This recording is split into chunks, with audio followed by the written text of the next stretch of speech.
Good morning students. BA part second में हम second paper पढ़ रहे हैं और हमारा जो टॉपिक चल रहा है वो है पंथ निरपेक्षता।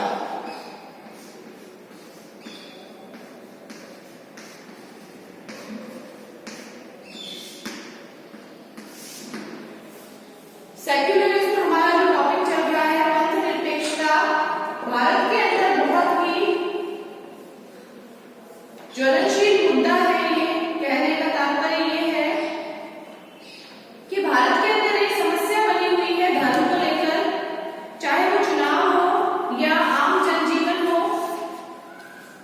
भारत में पंथ निरपेक्षता को संविधान के द्वारा अपनाया गया है। और क्यों अपनाया गया है ये हमने अपनी पिछली कक्षा में पढ़ा था कि भारत के अंदर कुछ ऐसी स्थितियां उत्पन्न हुई है विभाजन की, जिसके कारण संविधान निर्माताओं ने इसे अपनाया और भारतीय संविधान में ही भारत को एक पंथ निरपेक्ष राज्य घोषित कर दिया कि भारत का कोई राज्य धर्म नहीं होगा, सभी धर्मों का भारत के अंदर समान रूप से आदर किया जाएगा। अब है भारतीय संविधान में पंथ निरपेक्षता संबंधी प्रावधान।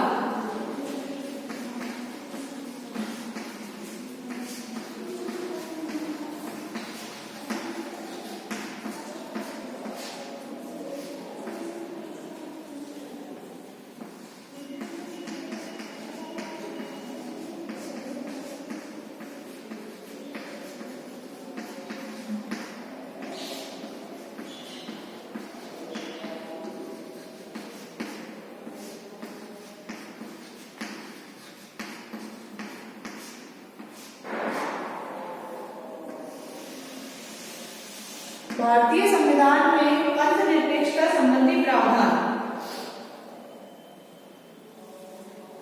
भारतीय संविधान में पंथ निरपेक्ष राज्य के दो आधार हैं। पहला है संविधान की प्रस्तावना में न केवल भारतीय गणतंत्र के आधारभूत सिद्धांतों का जैसे न्याय, स्वतंत्रता, समानता, भ्रातृत्व का उल्लेख किया गया है, वरन स्पष्ट रूप से यह भी बताया गया है कि प्रत्येक नागरिक को अन्य स्वतंत्रताओं के साथ साथ व्यक्तिगत रूप से धार्मिक विश्वास और उपासना करने की भी स्वतंत्रता प्राप्त होगी। और संविधान की प्रस्तावना जो है उसमें भी स्पष्ट रूप में कहा गया है कि विचार, अभिव्यक्ति, विश्वास, धर्म की और उपासना की स्वतंत्रता सभी नागरिकों को प्राप्त होगी। तो 42वें संविधान संशोधन के द्वारा 1976 में संविधान की पंथ निरपेक्ष धारणा को स्पष्टता प्रदान की गई थी। 42वें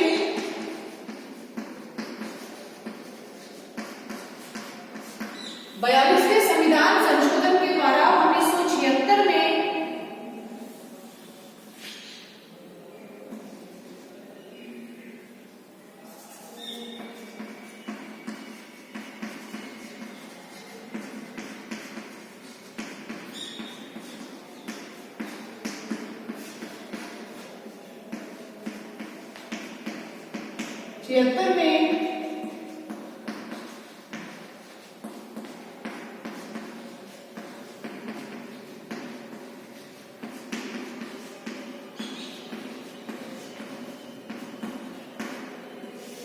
संविधान में पंथ निरपेक्षता की धारणा को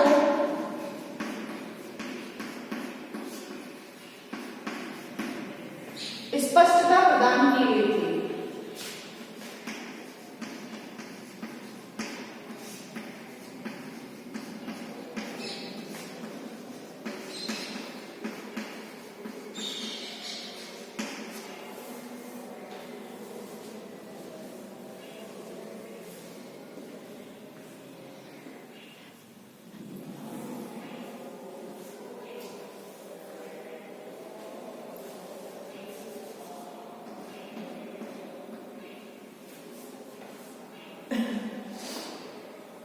भारतीय संविधान में पंथ निरपेक्षता संबंधी जो प्रावधान है उसमें जो पहला प्रावधान है वो ये है कि जाति या धर्म के भेदभाव के बिना सभी नागरिकों को कानून का संरक्षण प्राप्त होगा। अनुच्छेद 14।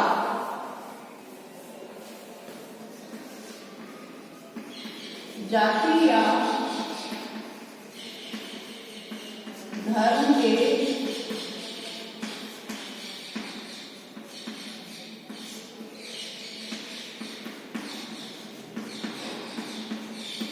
भेदभाव के बिना सभी नागरिकों को कानून का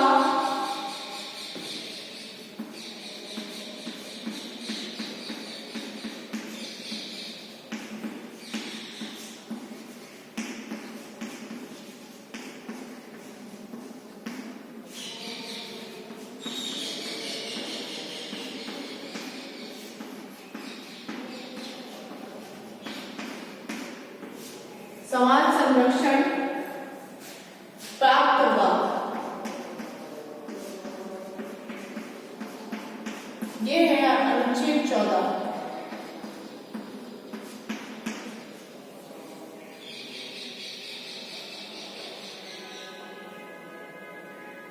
इसमें बताया है कि राज्य या भारत के राज्य क्षेत्र में किसी व्यक्ति को विधि के समक्ष या कानून के सामने समानता से या विधियों के सामने संरक्षण से कोई वंचित नहीं करेगा।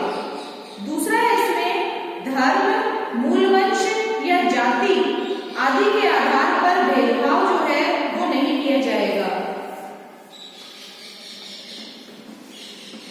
धर्म, मूलवंश या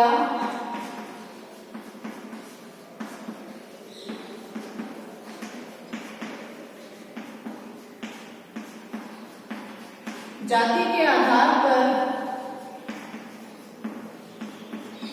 भेदभाव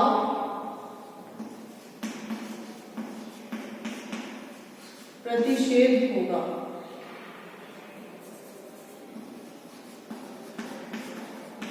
कि कोई भेदभाव नहीं किया जाएगा धर्म के आधार पर, जाति के आधार पर या वंश के आधार पर। इसमें सार्वजनिक दुकानों, भोजनालयों, होटलों या मनोरंजन के स्थानों पर प्रवेश का कोई भेदभाव नहीं होगा। इनके आधार पर धर्म, जाति, मूलवंश के आधार पर पहला ये है कि होटलों, सार्वजनिक भोजनालयों,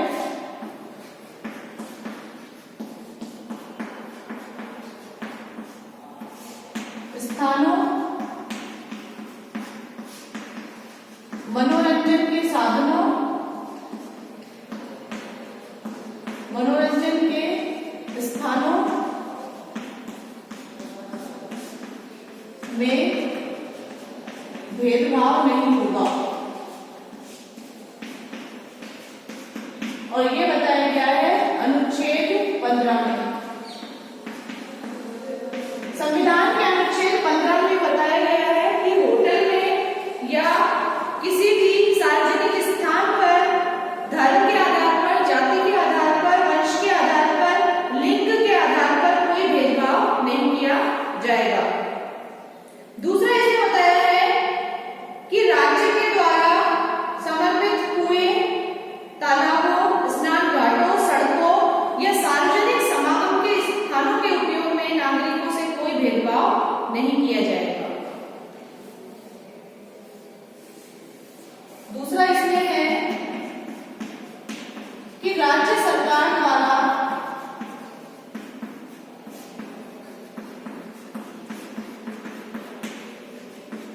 साधारण नागरिकों के लिए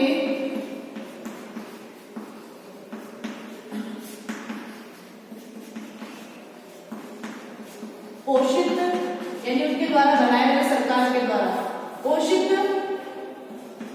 स्नान घाटों, कुओं, तालाबों,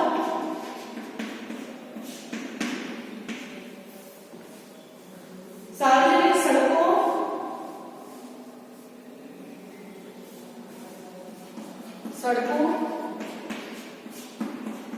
सार्वजनिक समागम के स्थानों पर कोई भेदभाव नहीं होगा।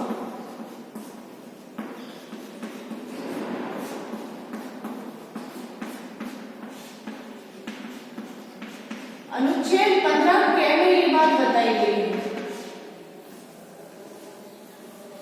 15 ख में, कै में नहीं ख में। तीसरा इसमें बताया गया है कि निर्वाचक सूची में जो नाम सम्मिलित किए जाएंगे, चुनाव की जो निर्वाचक सूची है उसमें जो नाम सम्मिलित करेंगे उसमें कोई भेदभाव नहीं होगा।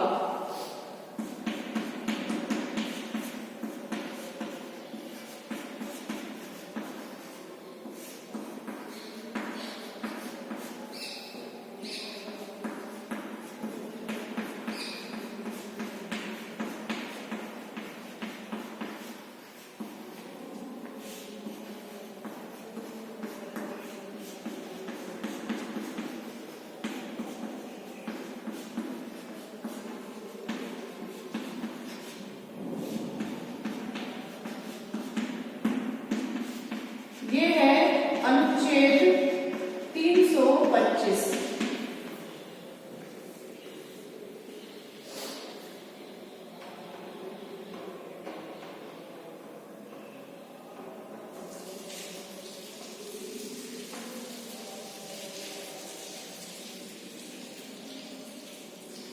अगला है राज्य के द्वारा घोषित या राज्य निधि से सहायता पाने वाली किसी शिक्षण संस्था में प्रवेश जो है वो धर्म, जाति, लिंग के आधार पर, भेदभाव के आधार पर नहीं किया जाएगा। यानी सरकारी जो स्कूल है या सरकारी शिक्षक संस्थाएं हैं उनमें जो प्रवेश होगा उसमें भेदभाव नहीं किया जाएगा।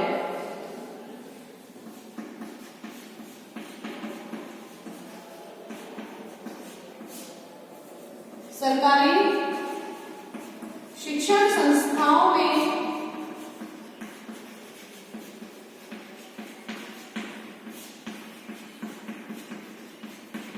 जाति, वंश इनके आधार पर, धर्म के आधार पर भेदभाव नहीं होगा।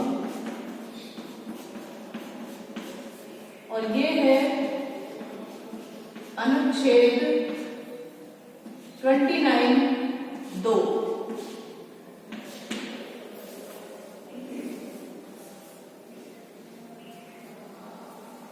नोट करते रहिए आप। और लास्ट इसमें जो 5वां है संविधान में बताया हुआ वो है कि भारत में नागरिकता प्रदान करने के संबंध में भी धर्म के आधार पर कोई भेदभाव नहीं किया जाएगा।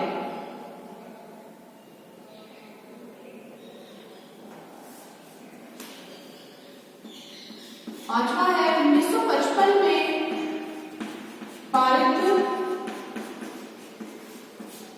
अधिनियम के द्वारा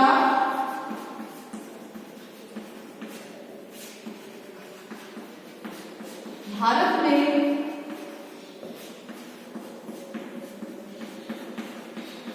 नागरिकता प्रदान करने में धर्म के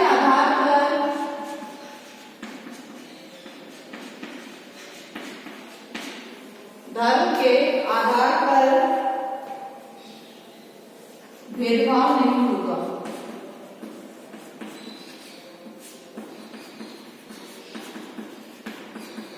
तो 1955 में एक अधिनियम पारित किया गया था भारत की संसद के द्वारा।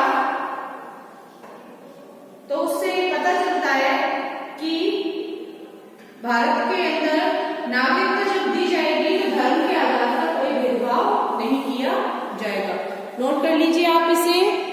भारतीय संविधान में कुछ प्रावधान है वो हम पढ़ रहे हैं कि धर्मनिरपेक्षता से संबंधित भारतीय संविधान में कौन कौन से प्रावधान जो है वो बनाए गए हैं।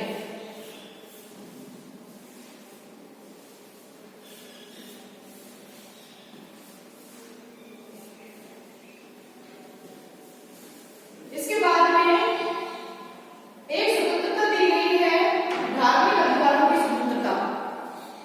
धार्मिक स्वतंत्रता का अधिकार जो दिया गया है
धार्मिक स्वतंत्रता के अधिकारों के अंतर्गत जो प्रमुख बातें बताई गई है उसमें पहली है अंतःकरण की और धर्म को अबाध रूप से मानने, आचरण और प्रचार करने की स्वतंत्रता। पहली है अंतःकरण की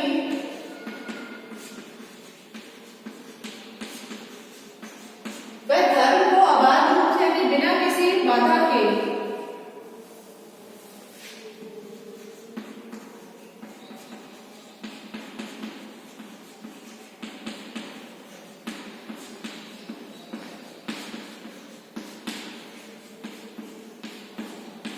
अबाध रूप से मानने,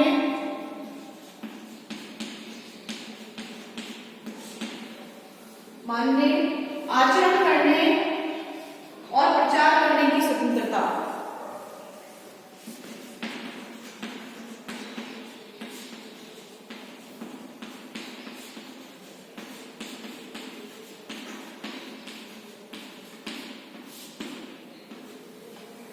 आचरण में प्रचार करने की स्वतंत्रता। अनुच्छेद 25 में ये बताया गया है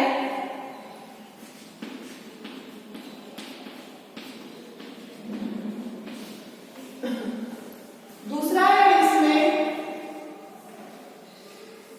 धार्मिक कार्यों के प्रबंध की स्वतंत्रता।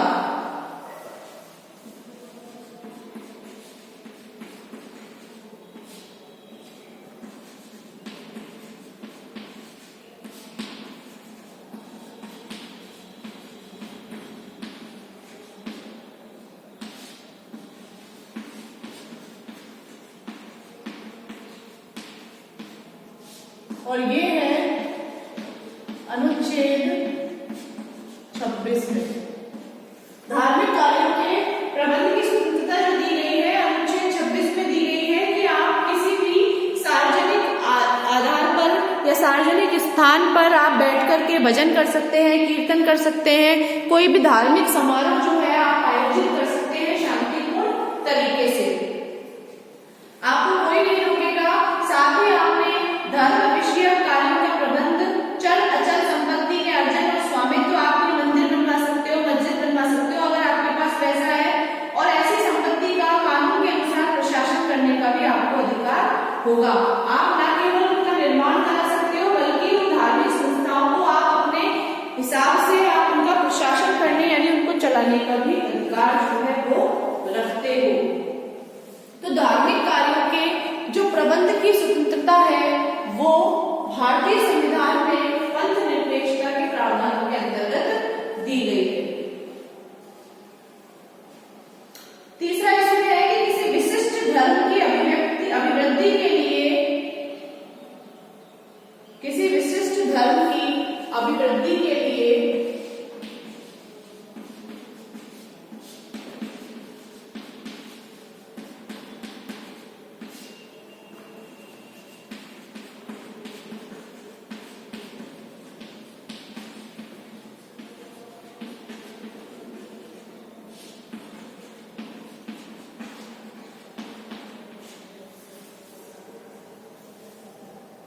करों के भुगतान के बारे में स्वतंत्रता।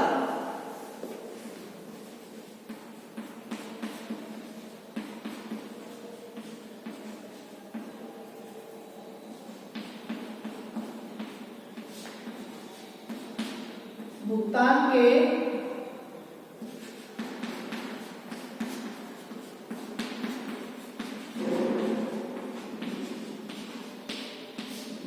बारे में स्वतंत्रता कि आप कहीं भी कोई दान दे सकते हैं, कुछ भी दे सकते हैं। अनुच्छेद 28 में ये बात बताई गई है।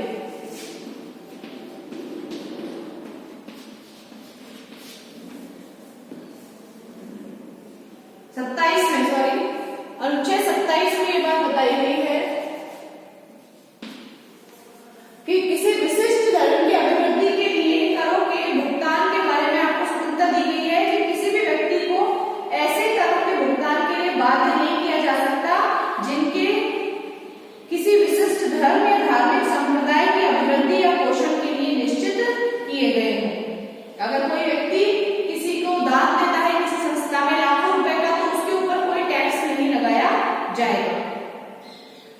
है इसमें चौथा कि शिक्षण संस्थाओं में धार्मिक शिक्षा प्राप्त करने या न करने की स्वतंत्रता।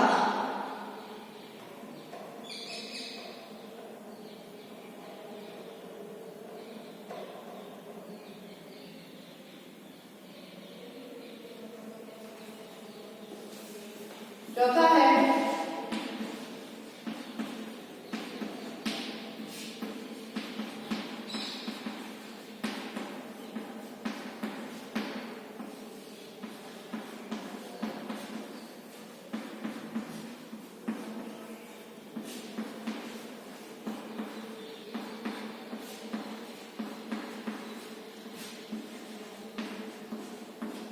धार्मिक शिक्षा प्राप्त करने व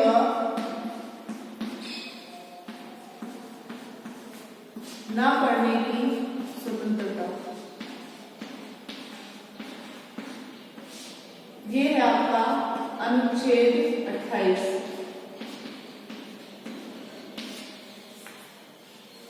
कि धार्मिक शिक्षा के मामले में राज्य जो है वो तटस्थ है। राज्य को कोई अधिकार नहीं है कि वो सरकारी स्कूलों के अंदर धार्मिक शिक्षा को प्रारंभ करे। अगर आप कहीं पर जाकर शिक्षण संस्थाओं में धार्मिक शिक्षा प्राप्त करते हैं तो ये आपका पर्सनली मैटर है, आप जाकर कर सकते हैं, लेकिन किसी भी स्कूल के अंदर, सरकारी स्कूल में राज्य निधि से पूर्णतः पोषित जो शिक्षण संस्था है उसमें कोई भी धार्मिक शिक्षा जो है वो नहीं दी जाएगी। राज्य से मान्यता प्राप्त या राज्य से आर्थिक सहायता प्राप्त कोई भी शिक्षण संस्था ऐसी नहीं है जो किसी व्यक्ति को या किसी धर्म विशेष की शिक्षा ग्रहण करने या धर्म विशेष से जुड़ी उपासना में भाग लेने के लिए बाध्य करे। इसीलिए उन्हें कोई बाध्य नहीं किया जाएगा। आप मंदिर में जाइए, शिक्षा लीजिए, गुरुकुल में जाइए, मदरसों में जाइए, आप जा सकते हैं, आप चर्च में जाइए, लेकिन आप किसी राज्य से सहायता प्राप्त या राज्य के कोई सरकारी स्कूल में या राज्य से मान्यता प्राप्त किसी भी स्कूल, कॉलेज या कोई भी शिक्षण संस्था के अंदर धर्म की शिक्षा नहीं प्राप्त कर सकते और न ही शिक्षण संस्था जो है आपको धर्म की शिक्षा प्रोवाइड कराएगी, आपको देगी। अगला है इसमें चौथा है अल्पसंख्यकों के अधिकारों की रक्षा के लिए व्यवस्था। तीसरा धार्मिक स्वतंत्रता, चौथा है अल्पसंख्यक। जो अल्पसंख्यक वर्ग है उसके लिए है ये अल्पसंख्यकों के अधिकारों की रक्षा के लिए व्यवस्था।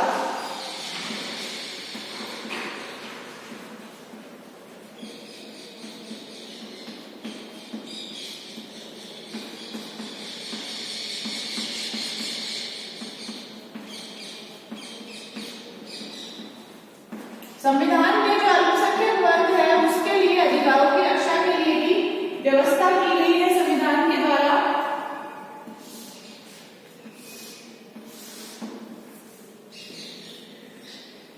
इसमें पहला प्रावधान ये है कि भारतीय नागरिकों के किसी भाग को अपनी विशेष भाषा, लिपि या संस्कृति से उसे अलग नहीं किया जाएगा, उसे बनाए रखने का पूर्ण अधिकार होगा। पहला है भारतीय नागरिकों के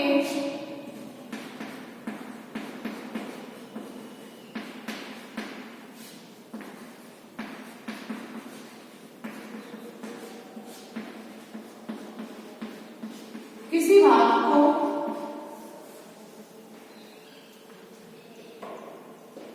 जिसकी अपनी विशेष भाषा, लिपि या संस्कृति है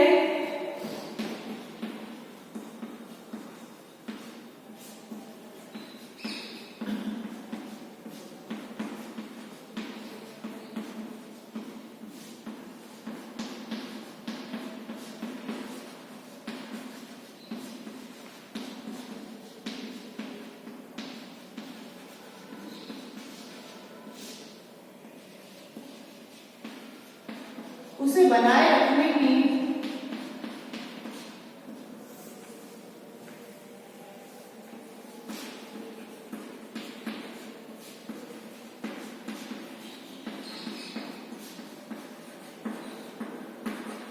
उसे बनाए रखने की पूर्ण स्वतंत्रता। और ये अनुच्छेद 29(1) में बताया गया है।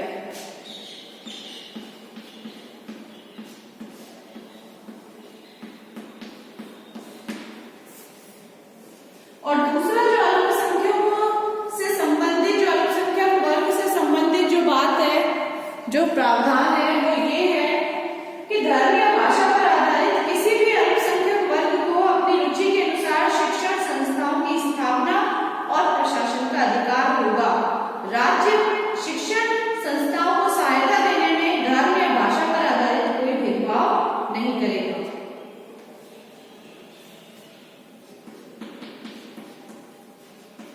धर्म या भाषा पर आधारित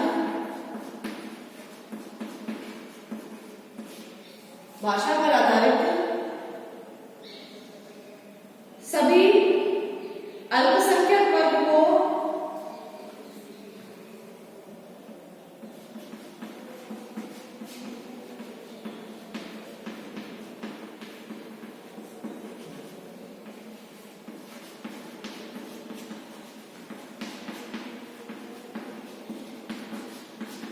अपनी इच्छा अनुसार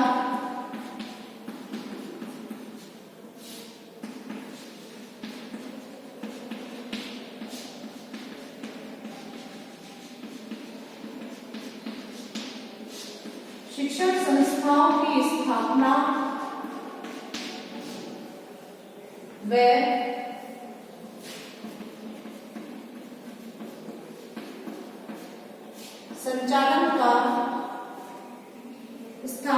संचालन का अधिकार होगा।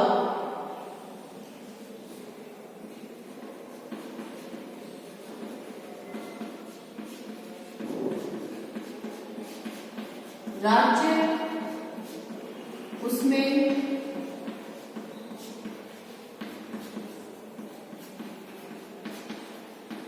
कोई भेदभाव नहीं करेगा। अगर राज्य कोई मदद देगा तो उसके अंदर वो कोई भेदभाव नहीं करेगा।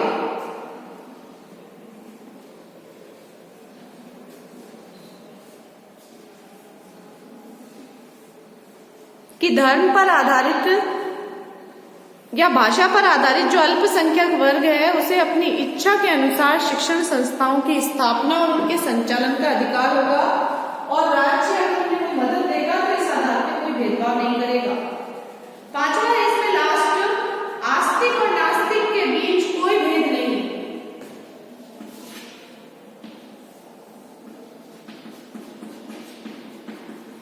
आस्तिक व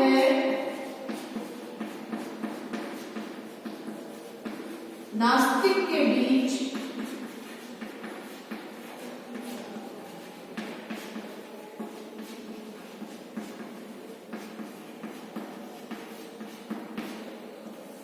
कोई भेद नहीं।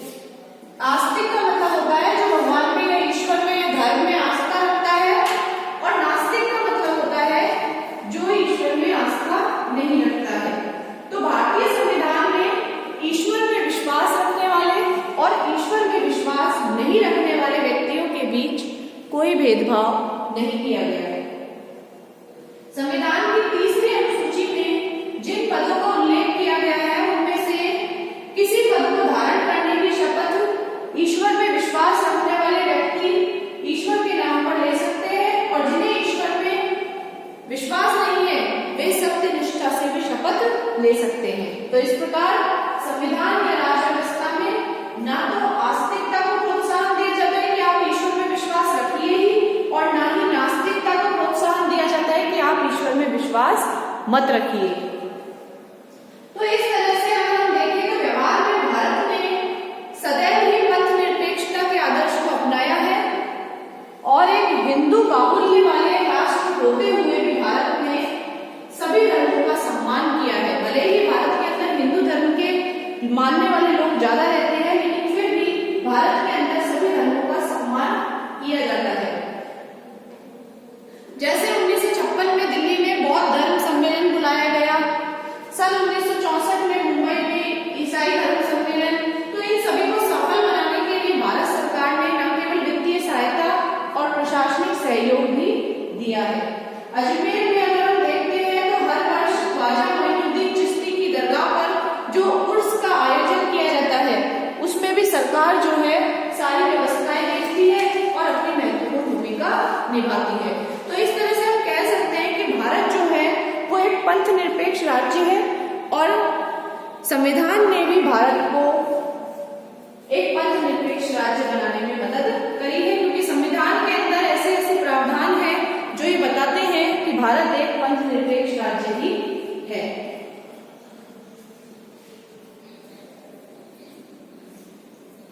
नोट कर लीजिए आप इसे। ये संविधान के अंदर कुछ नियम है, कुछ कानून है, वो प्रावधान है जिनके आधार पर हमें ये पता चलता है कि भारतीय संविधान जो है उसमें पंथ निरपेक्षता के तत्व मौजूद है।